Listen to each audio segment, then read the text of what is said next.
فوج اور عمران خان کے درمیان دوری کو آصف علی زرداری نے سب سے پہلے بھانپ لیا تھا۔ آصف علی زرداری کو اپنے ذرائع سے پتہ چلا کہ فروری 2021 میں کور کمانڈرز کی اوپر نیچے طویل میٹنگز ہوئیں اور فوج نے ان میٹنگز کے بعد نیوٹرل اور اے پولیٹیکل ہونے کا فیصلہ کر لیا ہے۔ 3 مارچ 2021 کو سینٹ کے الیکشن تھے۔ عمران خان وزیر خزانہ حفیظ شیخ کو اسلام آباد کی جنرل نشست سے جتوانا چاہتے تھے۔ آصف علی زرداری نے فوج کی غیر جانبداری چیک کرنے کے لیے یوسف رضا گیلانی کو میدان میں اتار دیا۔ پی ڈی ایم نے مل کر الیکشن لڑا اور پی ٹی آئی کی اکثریت کے باوجود 5 ووٹ سے ہار گئی۔ یوسف رضا گیلانی جیت گئے۔ یوں ثابت ہو گیا اسٹیبلشمنٹ واقعی حکومت کے پیچھے سے ہٹ گئی ہے۔ لیکن پھر اچانک عمران خان نے اعلان کر دیا کہ وہ 6 مارچ کو اعتماد کا ووٹ لیں گے اور اسٹیبلشمنٹ ایک بار پھر عمران خان کی سپورٹ پر مجبور ہو گئی۔ جنرل فیض حمید کو ذمہ داری سونپی گئی اور یہ 72 گھنٹے مسلسل جاگ کر حکومت بچانے میں کامیاب ہو گئے۔ چودھری شجاعت حسین اس وقت اسپتال میں تھے۔ چودھری صالح حسین ان کو کھانا کھلا رہے تھے۔ ایک فوجی افسر گلدستہ لے کر اسپتال آئے، چودھری صاحب کی عیادت اور اس کے بعد درخواست کی، سر بے شک چودھری صاحب علیل ہیں لیکن آپ نے کل ہر صورت پارلیمنٹ ہاؤس پہنچ کر وزیر اعظم کو اعتماد کا ووٹ دینا ہے۔ صالح حسین دوسرے دن جب تک پارلیمنٹ ہاؤس نہیں پہنچ گئے انہیں اس وقت تک فون آتے رہے۔ طارق بشیر چیمہ بہاولپور میں تھے۔ انہیں فون کر کہا گیا آپ خود آئیں گے یا آپ کو لانے کا بندوبست کیا جائے؟ ڈاکٹر عامر لیاقت حسین مرحوم نے کیمرے پر کہہ دیا میں آیا نہیں ہوں، مجھے لایا گیا ہے۔ خود چل کر آگے، آپ کے تو بڑے گلے شکوے تھے۔ جی ہم آئے نہیں، لائے گئے اور بہت اہتمام سے لائے گئے۔ بہرحال جنرل فیض حمید نے جیسے تیسے ایم این ایز پورے کر دیے۔ آخری ووٹ غلام بی بی بھروانا تھی، یہ نہیں مان رہی تھی، لیکن پھر آخر میں آرمی چیف کو بتایا گیا یہ بھی جنگ سے نکل پڑی ہیں اور ہماری گاڑی ان کے پیچھے پیچھے ہے۔ یوں 6 مارچ کو اعتماد کا ووٹ ہوا اور پی ڈی ایم کو ایک بار پھر یہ میسج چلا گیا کہ فوج نیوٹرل ہونے کے باوجود عمران خان کی حکومت نہیں کرنے دے گی۔ اعتماد کے ووٹ کے بعد آصف علی زرداری کی کراچی شفٹنگ کا واقعہ بھی پیش آ گیا۔ عمران خان نے جنرل باجوہ اور جنرل فیض سے پی ڈی ایم توڑنے کا مطالبہ کر دیا۔ میں یہ واقعہ 29 دسمبر کے کالم جنرل باجوہ کے 2 این آر او میں لکھ چکا ہوں۔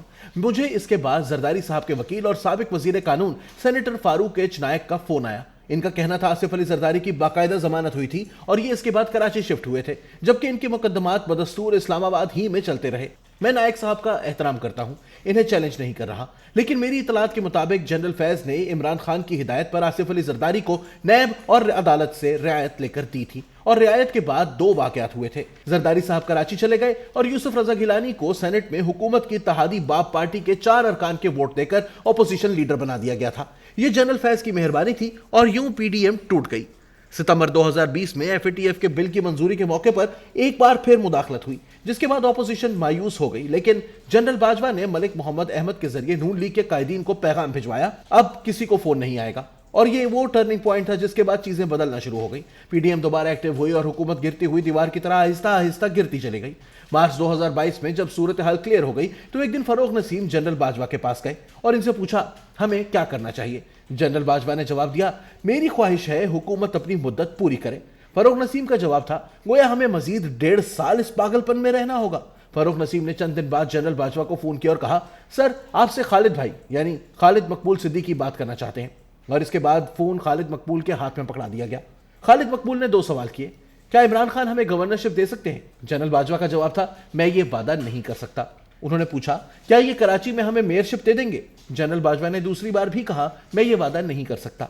خالد مقبول نے اس کے بعد کہا سر پھر ہمیں پی ڈی ایم میں جانے دیں، ہم نے 1 سال کے بعد الیکشن بھی لڑنا ہے، ہم خان کے ساتھ الیکشن کے قابل نہیں رہیں گے۔ جنرل باجوہ کا جواب تھا یہ آپ کا اپنا فیصلہ ہے، اور یوں ایم کیو ایم چلی گئی اور اس سے پی ڈی ایم نے گورنرشپ بھی دے دی اور یہ اب میئرشپ کے لیے کوشش کر رہے ہیں۔ یہ بھی حسب وعدہ انہیں مل جائے گی اور یہ ایک بار پھر متحرک بھی ہو جائے گی اور اس کی پی ٹی آئی کو بہت تکلیف ہے۔ عمران خان کے دور میں 2 اور حیران کن واقعات بھی پیش آئے۔ ندیم بابر اورینٹ پاور کے نام سے بجلی بنانے کی ایک کمپنی چلا رہے تھے۔ عمران خان نے انہیں 22 اپریل 2019 کو معاون خصوصی برائے پیٹرولیم بنا دیا۔ یہ سیدھا سادہ کلیش آف انٹرسٹ تھا۔ اسٹیبلشمنٹ نے وزیر اعظم کو اس تقرری سے روکا لیکن یہ نہ مانے اور یوں ندیم بابر پیٹرولیم کے معاون خصوصی بن گئے۔ ان کے دور میں 3 خوفناک واقعات پیش آئے۔ ان کے پلانٹس کو جلدی اور زیادہ پیمنٹ مل جاتی تھی جس پر دوسرے مالکان شور کرتے تھے۔